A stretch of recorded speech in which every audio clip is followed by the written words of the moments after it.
Dear brothers and sisters in the Lord, ప్రభునందు ప్రియమైన సహోదరి సహోదరులారా, today's verse for our meditation is taken from the book of Matthew, chapter 14, verse 33. నేటి దినము మన ధ్యానం కొరకు మత్తయి సువార్త 14వ అధ్యాయము 33వ వచనం నుండి తీసుకొనబడింది. Worshipped him, saying, "Of a truth, thou art the Son of God." నీవు నిజముగా దేవుని కుమారుడు అని చెప్పి ఆయనకు మ్రొక్కిరి.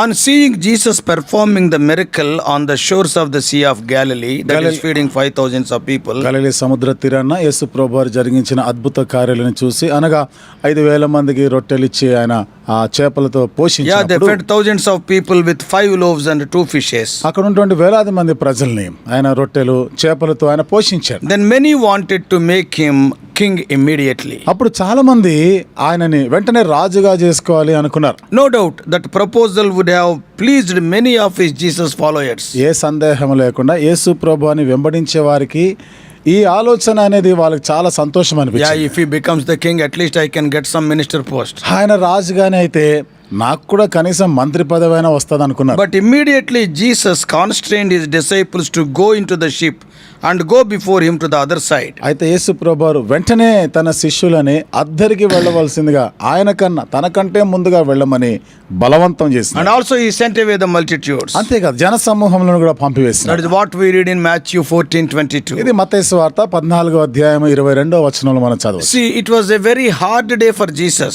యేసు ప్రభువారు ఆ దినమంతా కూడా చాలా కష్టంగా ఉండిన దినం అది. Why? ఎందుకని? Because he received the news of the beheading of his cousin John the Baptist in a horrible way. తన బంధువు అయినటువంటి బాప్టిజం ఇచ్చు యోహాన్ని అతి దారుణంగా అతన్ని చంపేసినటువంటి ఆ వార్త విన్నాడు ఆయన. And not only that, అంతేకాకుండా then he preached to the multitudes and attended their physical and spiritual needs. తర్వాత జన సమూహములకు బోధించాడు, ఆత్మ సంబంధమైన అక్కర తీర్చినాడు, శరీర సంబంధమైన అవసరతలు తీర్చినాడు. He was very weary and emotional also due to the death of John the Baptist. Baptism ఇచ్చు యోహాను యొక్క మరణాన్ని బట్టి ఆయన ఎంతో నిరాశలో ఉండినాడు అక్కడ. And because he met all the needs, he became very weary. మరి ఆ ప్రజలందరి అక్కర్లు తీర్చే పనిలో ఉన్న కారణాన్ని బట్టి ఎంతో అలసిపోయినాడు. Physically he was tired as he ministered to those thousands of people. మరి భౌతికంగా వేల మంది ప్రజలకి ఆయన భోజనం పెట్టిన కారణాన్ని బట్టి అలసిపోయాడు ఆయన. Not he ministered unto them. వారికి ఆయన పరిచర్య చేసినాడు. He fed them and sent them away. వారికి భోజనం పెట్టి పంపించేసినాడు. And it was a time for him to take rest. ఇప్పుడు విశ్రాంతి తీసుకునే సమయం అది ఆయనకి. But he went to pray. కానీ ప్రార్థన చేయడానికి వెళ్ళినాడు. Hard day. దినమంతా కూడా చాలా కష్టంగా ఉంది. Troubled news.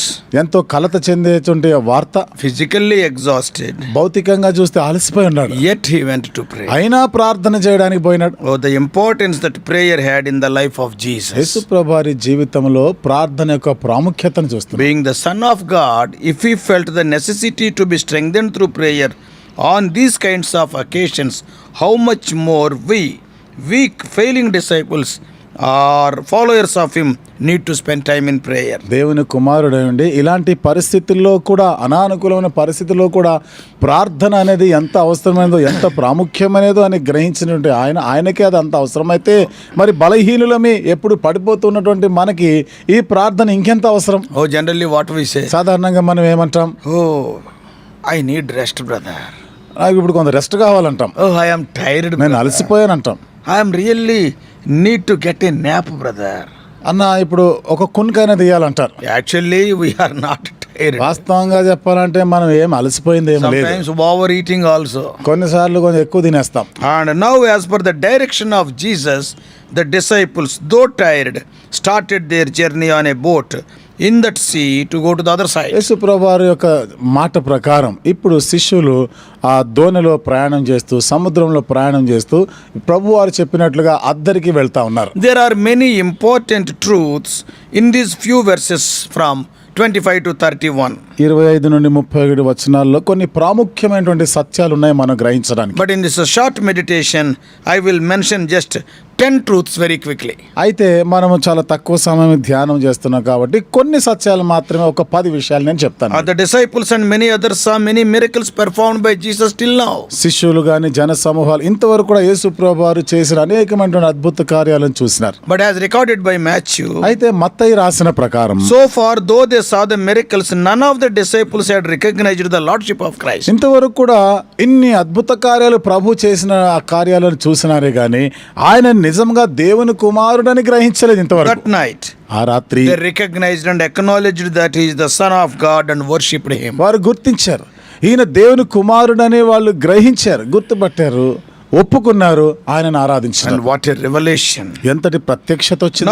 Now I want to mention those 10 truths in relation to the Christian life. క్రైస్తవ జీవితానికి సంబంధించిన ఈ 10 సత్యాలను నేను ఇప్పుడు మీతో చెప్పాలనుకుంటున్నాను. Very quickly. త్వరగా చెప్తాను. Number 1. మొదటిది, Jesus will allow us to go through storms. యేసు ప్రభువారు మనల్ని తుఫాను పరిస్థితి గుండా వెళ్ళనిస్తాడు. In our lifetime we face many storms from different sources. మన జీవిత కాలంలో అనేక రకాల తుఫాన్లను మనం ఎదుర్కొంటుంటాం. From different sources. వేరు వేరు పరిస్థితుల నుండి కూడా. Sometimes we will be in storms due to our own foolishness. కొన్నిసార్లు మన సొంత బుద్ధిహీనతను బట్టి తుఫాన్లో చిక్కుంటాం. At times due to Satan also. కొన్ని పర్యాయాలు సాతానును బట్టి కూడా. But sometimes Jesus also allows storms. అయితే కొన్ని సందర్భాల్లో యేసు ప్రభువారు కూడా తుఫాన్లను అనుమతిస్తారు. But when Jesus allows them, they are for our good and for his glory. అయితే యేసు ప్రభువారు అనుమతిస్తే ఆ తుఫాన్లు మన మేలు కొరకు, దేవుని మహిమ కొరకు వస్తాయి. God uses such storms to shape us into his image. దేవుడు ఇలాంటి తుఫానులని మనల్ని ఆయన యొక్క స్వరూపంలోనికి మార్చడానికి So వాడుకుంటాడు. the first thing is Jesus allows storms in our lives. మొదటిది, యేసు ప్రభువారు మన జీవితంలో తుఫాన్లను రానిస్తాడు. Secondly, రెండోది, Jesus is praying for you. యేసు ప్రభువారు నీ కొరకు ప్రార్థన చేస్తా Here ఉన్నాడు. Jesus was well aware of what his disciples were going through, and he is well aware of what you and I are going through also. ఇక్కడ శిష్యులు ఏ పరిస్థితి గుండా వెళ్తున్నారో యేసు ప్రభువారికి తెలుసు. అంతేకాదు, నీవు నేను ఇప్పుడు ఏ పరిస్థితిలో ఉన్నామో కూడా యేసు ప్రభువారికి తెలుసు. He was not taking rest on the mountain, ఆ కొండ మీదకి వెళ్ళి ఆయన ఏం విశ్రాంతి తీసుకోవడం, but he was praying for them. వారి కొరకు ప్రార్థన చేస్తున్నాడు. Today also he is interceding on our behalf by sitting at the right hand of the Father. ఈ రోజు కూడా తండ్రి కుడి పార్శ్వంలో కూర్చొని నీ పక్షంగా నా పక్షంగా విజ్ఞాపన చేస్తూనే ఉన్నాడు. And thirdly, మూడవది, going forward in obedience is always better than going backwards in disobedience. ఆయన మాటకి విధేయత చూపించి ముందుకు వెళ్ళడమే శ్రేష్టం. ఆయన మాటకి అవిధేయులమై వెనక్కి వెళ్ళేదానికన్నా విధేయులమై ముందుకు పోవడమే మేలు. We all know disciples were rowing against the storm. మనకు తెలుసు కదా, శిష్యులు తుఫానుకి ఎదురు పోతా ఉన్నారు వాళ్ళు. And at this point, it would be much easier to turn back and go to the shore because the storm is in this direction. ఇలాంటి Opposite. పరిస్థితిలో మరి తుఫాను వారికి ఎదురైన కారణం బట్టి మరలా వారు వెనక్కి వెళ్ళిపోయి ఒడ్డున దారి పట్టి ఒడ్డుకి వెళ్ళిపోవచ్చు వాళ్ళు. It's very easy because the wind is supporting in the opposite direction. అది చాలా సులువైంది కూడా. ఎందుకని ఈ గాలి కూడా వారికి వ్యతిరేకంగా వీస్తా ఉంది కాబట్టి దాన్ని కొట్టుకొని పోవచ్చు వాళ్ళు. And had they decided to go back, ఒకవేళ వారు గాని వెనక్కి వెళ్ళిపోవాలని అనుకుని ఉంటే they would have missed this wonderful experience and revelation. ఈ అద్భుతమైన అనుభవం, ప్రత్యక్షతని పోగొట్టుకునేవారు. Always obey and go forward. కాబట్టి ఎప్పుడు కూడా విధేయత చూపించి ముందుకే సాగిపోవాలి. Fourthly, నాలుగో మాట, there is never a moment when the presence of God is far from us. చూడండి, ఒక్క క్షణం కూడా యేసు ప్రభువారి సన్నిధి మనకి దూరంగా ఉన్నది లేనే లేదు. See, he only sent them. చూడండి, ఆయనే కదా పంపించినాడు. And exactly at the right time he came to them. సరిగైన సమయంలో ఆయన వచ్చినాడు. He could come at any moment. A క్షణంలోనైనా రాగలడు. But he waited until the time was right. కానీ సరి అయినటువంటి సమయం వచ్చేంత వరకు ఆయన వేచి ఉన్నాడు. And fifthly, ఐదో మాట, our focus has to stay on Jesus. మనము మన చూపు యేసు ప్రభు పైనే నిలపాలి. They were focusing on just getting through the storm. వారు ఆ తుఫాన్ని తప్పించుకొని పోవాలనేటువంటిదే ఉంది వాళ్ళకి Of మనసు. course, that is right only. సరి అయింది, అది కూడా సత్యమే. But in all our storms of life, our focus has to stay on him only. అయితే మన జీవితంలో ఎదుర్కొన్న తుఫాన్లన్నిటిలో కూడా మన దృష్టి, మన చూపు యేసు ప్రభు వారి మీద ఉంచాలి. God desires that we see, know, glorify and worship him. కాబట్టి మనము ఆయనని చూచి, ఆయనని మహిమపరిచి, ఆయనని ఆరాధించాలని కోరుతున్నాడు. And sixthly, ఆరో మాట, we have to remember who Jesus is and allow his words to comfort us. యేసు ప్రభు ఎవరో మనం జ్ఞాపకం చేసుకోవాలా, ఆయన మాటలు మనల్ని ఆదరించేవిగా ఉన్నాయి, అది గుర్తించాలి. In verse 27, 27వ వచనంలో Jesus said, యేసు ప్రభు వారు చెప్పిన "Take మాట, heart, it is I, do not be afraid." భయపడకుడి, ధైర్యం తెచ్చుకొనుడి, నేనే అన్నాడు. And we have to remember that the one who is with us in the midst of the storm is the God of the universe. ఆ తుఫానుల మధ్యలో మనతో ఉన్నవాడు ఎవరు అనుకున్నారు? ఈ విశ్వమంతటికి దేవుడైన వాడు మనతో కూడా ఉన్నవాడు. So, say seventhly, 7వ మాట, never allow your storms to cause you to doubt God's goodness or lose faith in his power. నువ్వు ఎదుర్కొనేటువంటి తుఫాన్లు ఎన్నడూ కూడా దేవుని మంచితనాన్ని కానీ, ఆ దేవుని యొక్క శక్తిని కానీ, అనుమానించనివ్వకూడదు. And this miracle not only speaks of Jesus' authority over nature, ఈ అద్భుత కార్యం యేసు ప్రభువారు ప్రకృతి పైన తన అధికారం కలిగి ఉన్నాడని మనకు చూపించడం మాత్రమే but కాకుండా also speaks of Peter's faith. పేతురు విశ్వాసం గురించి కూడా మాట్లాడుతాడు. He too walked on water. ఆయన కూడా నీళ్ల మీద నడిచి వెళ్ళాడు. Don't doubt his power. ఆయన శక్తిని అనుమానించొద్దు. Eighthly, 8వది, our storms have the potential to open our eyes to the power of God. మనం ఎదుర్కొనే ఈ తుఫానులు దేవుని శక్తిని చూడగలిగేటువంటి శక్తి గలవి.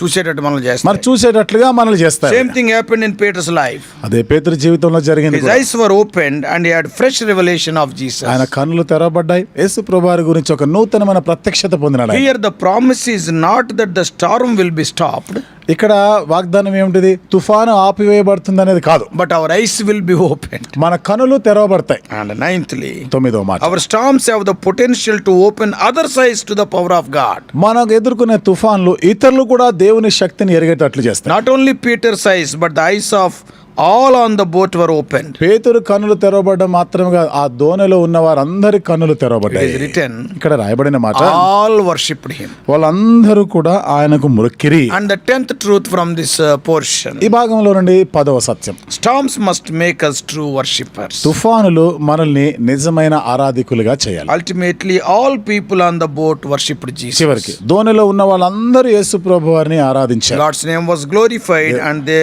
all were edified. దేవుని నామానికి మహిమ కలిగింది. వాళ్ళందరూ క్షమాభివృద్ధి They పొందారు. recognized that he is the Son of God. ఈయన దేవుని కుమారుడు అని వాళ్ళు గుర్తించారు. So, dear brothers and sisters, కాబట్టి ప్రియమైన సహోదరి are సహోదరులారా, you going through storms today? ఈ రోజు నువ్వు ఏదైనా తుఫాను పరిస్థితి గుండా They are వెళ్తున్నావా? with a purpose because you are a child of ఇవన్నీ God. కూడా ఒక ఉద్దేశపూర్వకంగానే వస్తున్నాయి, ఎందుకంటే నువ్వు దేవుని బిడ్డవు Learn కాబట్టి. these truths and worship him for those storms. ఈ సత్యాలని నేర్చుకో, దానిని బట్టి దేవుని ఆరాధించు. May God help you. దేవుడు నీకు సహాయం చేయను గాక. Let us pray. ప్రార్థన చేసుకుందాం.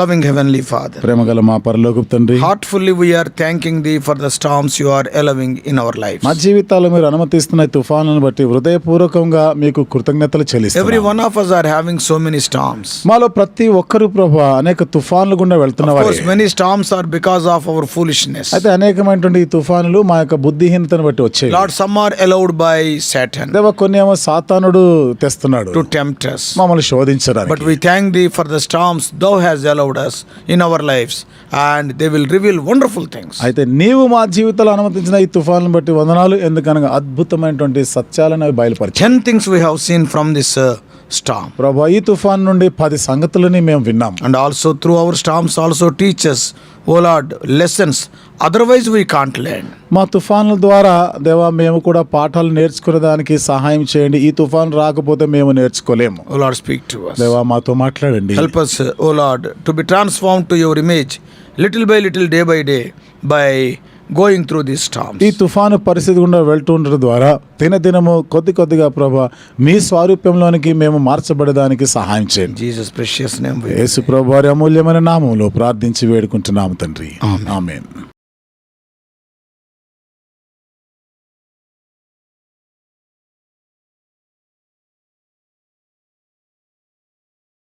God bless you all. Please subscribe for more spiritual messages on YouTube channel John Victor Hebron.